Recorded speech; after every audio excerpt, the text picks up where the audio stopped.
Pessoal, graça e paz. Siga o nosso Instagram, o Instagram aqui do nosso canal, para você ter acesso com antecedência às novidades, certo?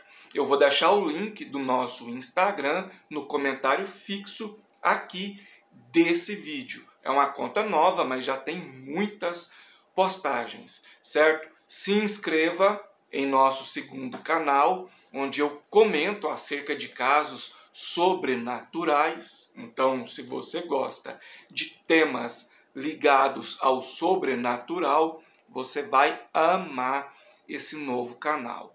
O link do novo canal na descrição aqui do vídeo. Se inscreva e ative o sino das notificações, certo? Então, o link do Instagram no comentário fixo, o link do novo canal na descrição desse vídeo e entre em contato comigo para você fazer parte da nova turma no nosso curso de teologia biblista, imparcial, não denominacional, 100% online. Não precisa ter computador para fazer esse curso.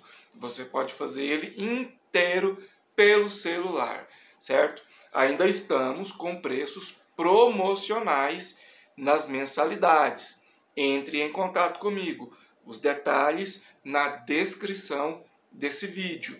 E se você quiser adquirir o curso à vista e começar de imediato, você ganha um super desconto, tá bom? No comentário fixo eu vou deixar também os links dos meus livros de teologia biblista, caso você queira adquirir algum ou alguns, né? E vou deixar também o link do meu curso completo de homilética, dedicado aí a pregadores, ensinadores, palestrantes, enfim.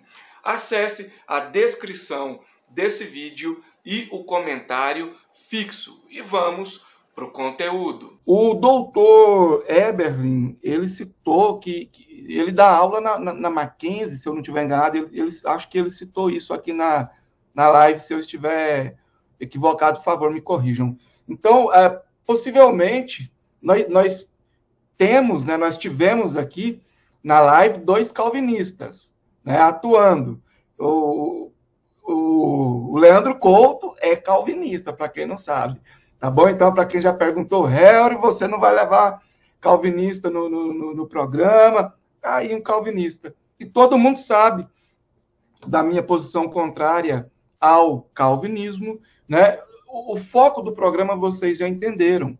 O foco do programa é alertar os cristãos, é mostrar que Cristo vive, é mostrar que não existe contradição entre ciência e fé, trabalhar, usar esse espaço para contrapor aquele espantalho que, não quero generalizar, mas grande parte dos ateus e neo-ateus vem fazendo com a fé cristã. Então, nós temos aí o Adolfo Euclair, por exemplo, que é adventista do 7º dia. Nós contamos com o professor Ferreirinha, que é assembleano, da Assembleia de Deus. E por aí vai. Nós já tivemos aqui o Emerson, do Logos Apologética, que trabalha dentro do catolicismo, né?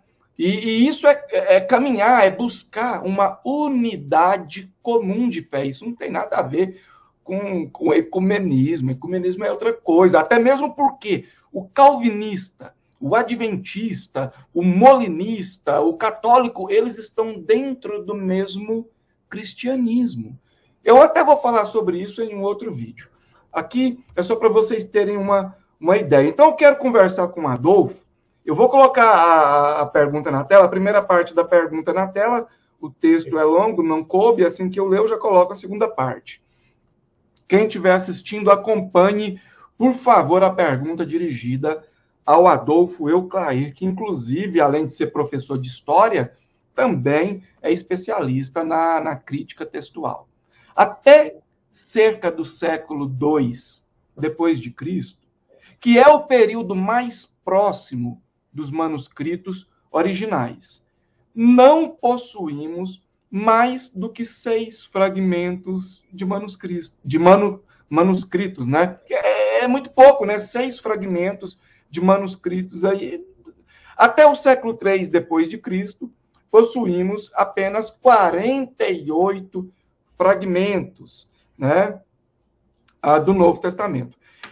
Esse tipo de argumento prova que a crítica textual não pode atestar de fato a veracidade de todo o Novo Testamento, Adolfo, porque a pergunta, resumidamente falando, é o seguinte: existem pouquíssimos pergaminhos, aí, manuscritos do Novo Testamento até o segundo século, e argumentam que são fragmentos minúsculos, tipo coisas de um versículo, 2 versículos, 3 versículos e tal, e que a grande parte do Novo Testamento é tardia, é pós-terceiro século. Então, isso quer dizer que a crítica textual, dentro da honestidade, não conseguiria provar a veracidade do Novo Testamento em um todo? Explique aí pra gente. Primeiro ponto, o cara é calvinista, mas eu sou mais careca do que ele. Só pra gente se divertir, eu gosto de me divertir, cara. A gente brinca assim, né? Mas vamos lá. Diante da pergunta exposta, Helry, é interessante. Olhando o argumento leigamente, olhando a pergunta por um oponente, feita por um oponente, o cara tá te querendo desfazer do cristianismo, e ele usar o argumento dessa forma, parece muito óbvio. Você fala, nossa, é verdade. A cópia mais antiga do Novo Testamento completa, ela é do século IV, que é o Codex Sinaíticos e o Codex Vaticanus. O Vaticanus, ele tende a ser mais antigo, mas ele não contém metade de Hebreus, ele não contém o Apocalipse e tal. Então, as cópias mais antigas são do século IV, e o cristianismo é do primeiro e tal. Aí só temos fragmentos poucos fragmentos, como você supracitou aí, aqui para atestar a antiguidade do texto. Então quer dizer que o Novo Testamento foi adulterado, quer dizer que não tem como provar. Só que é o seguinte: quando você não conhece de crítica textual, parece que o cara tem razão. Mas quando você conhece, quando você estuda um pouquinho de crítica textual, é exatamente o contrário. Por quê? O que acontece? Se a gente pegar outros livros, a Odisseia de Homero, se a gente pegar os livros que contam lá a Guerra de Troia, se a gente pegar Odisseu, Platão, Aristóteles e o caramba 4, que tem de filósofos gregos, por exemplo, a quantidade de cópias que nós temos, elas são infinitamente menores e elas são muito mais tardias. Muito mais tardias. Por exemplo, entre a cópia original, o autógrafo, que é o original escrito por Paulo, e a cópia mais antiga, vai dar 300 anos. 300 anos. Não, vai dar cerca de 200 e pouquinhos anos. Por quê? A cópia foi feita no final do primeiro século e a cópia mais antiga é do ano 330, 350. Então você tem 70, 80, você tem 290 anos. 290 anos, não chega a isso. Entre o autógrafo e a cópia mais antiga completa da Epístola aos Coríntios, por exemplo. A título de exemplo. 290 anos. Só que você vai pegar a cópia que narra, por exemplo, a história de Alexandre o Grande.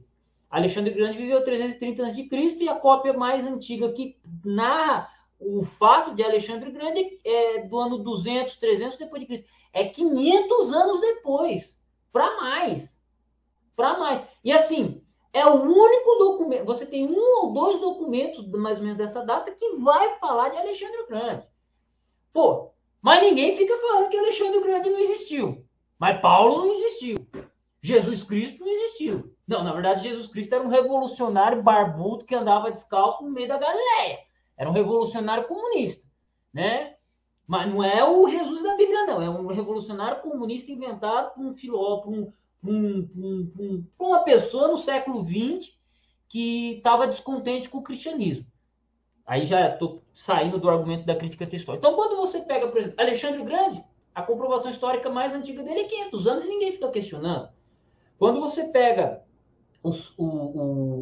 você pega, por exemplo, você vai pegar os imperadores romanos, nós temos muito mais informação sobre os imperadores romanos, nós temos muito mais cópias de informação sobre o período da Palestina do Novo Testamento do que sobre os imperadores romanos.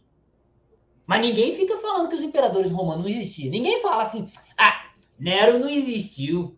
Ninguém fica falando, mas as cópias do Novo Testamento são mais antigas e mais próximas do seu original do que qualquer cópia que trate de Nero, que trate de Augusto, de César, né? E por aí vai. Mas, Adolfo, por exemplo, em se levando em conta os poucos fragmentos que nós temos aí do Novo Testamento, dentro do primeiro século, até a metade ali do segundo século para trás, se a gente for levar só eles em conta, só eles, certo? Só eles.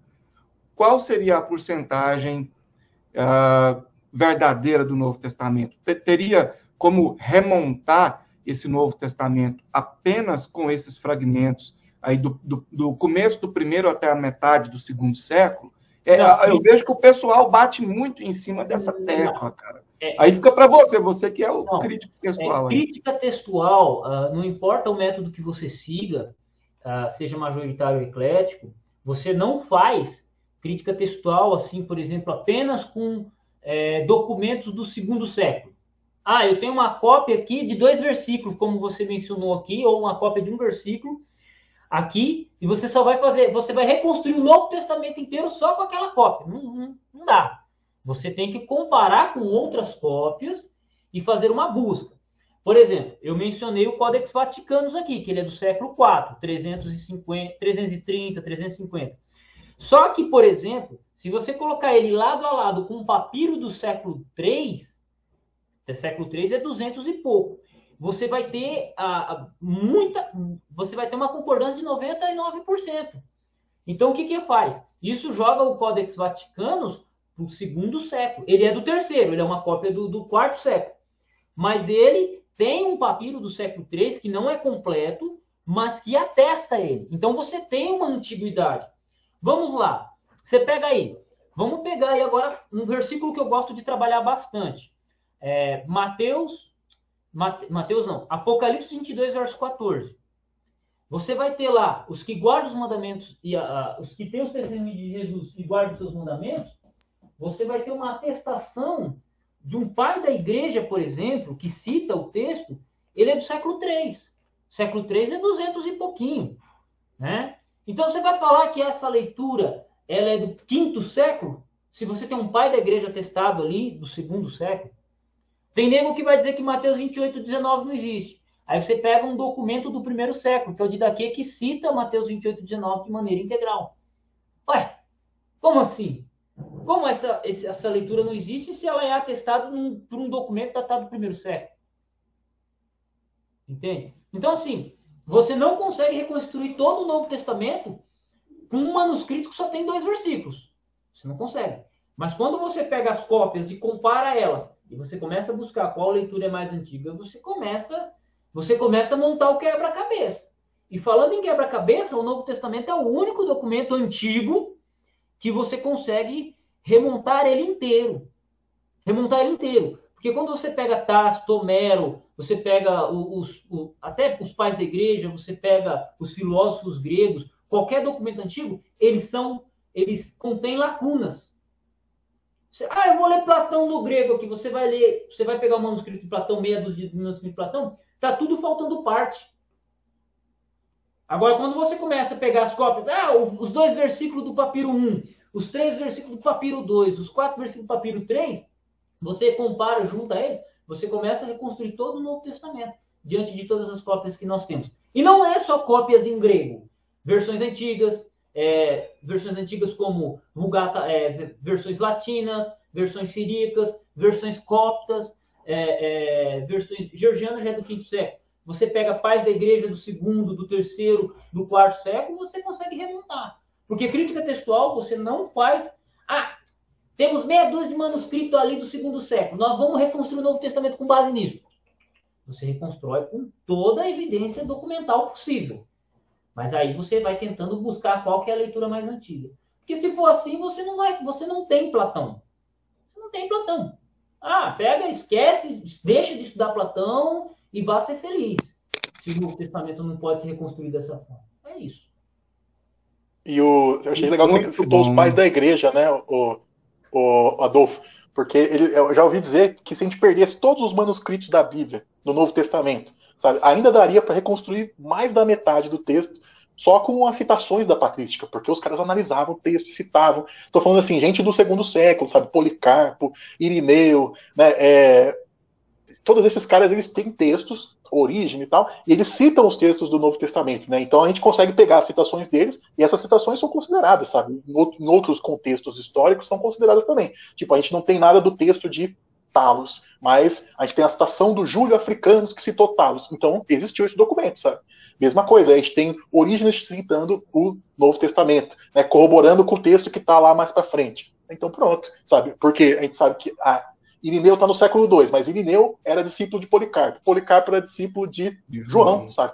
Pois é, então esse elo de preservação da palavra, ele existe, né? Essa corrente de preservação aí da tradição dos pais da igreja é muito legal, né? Muito bom, muito bom.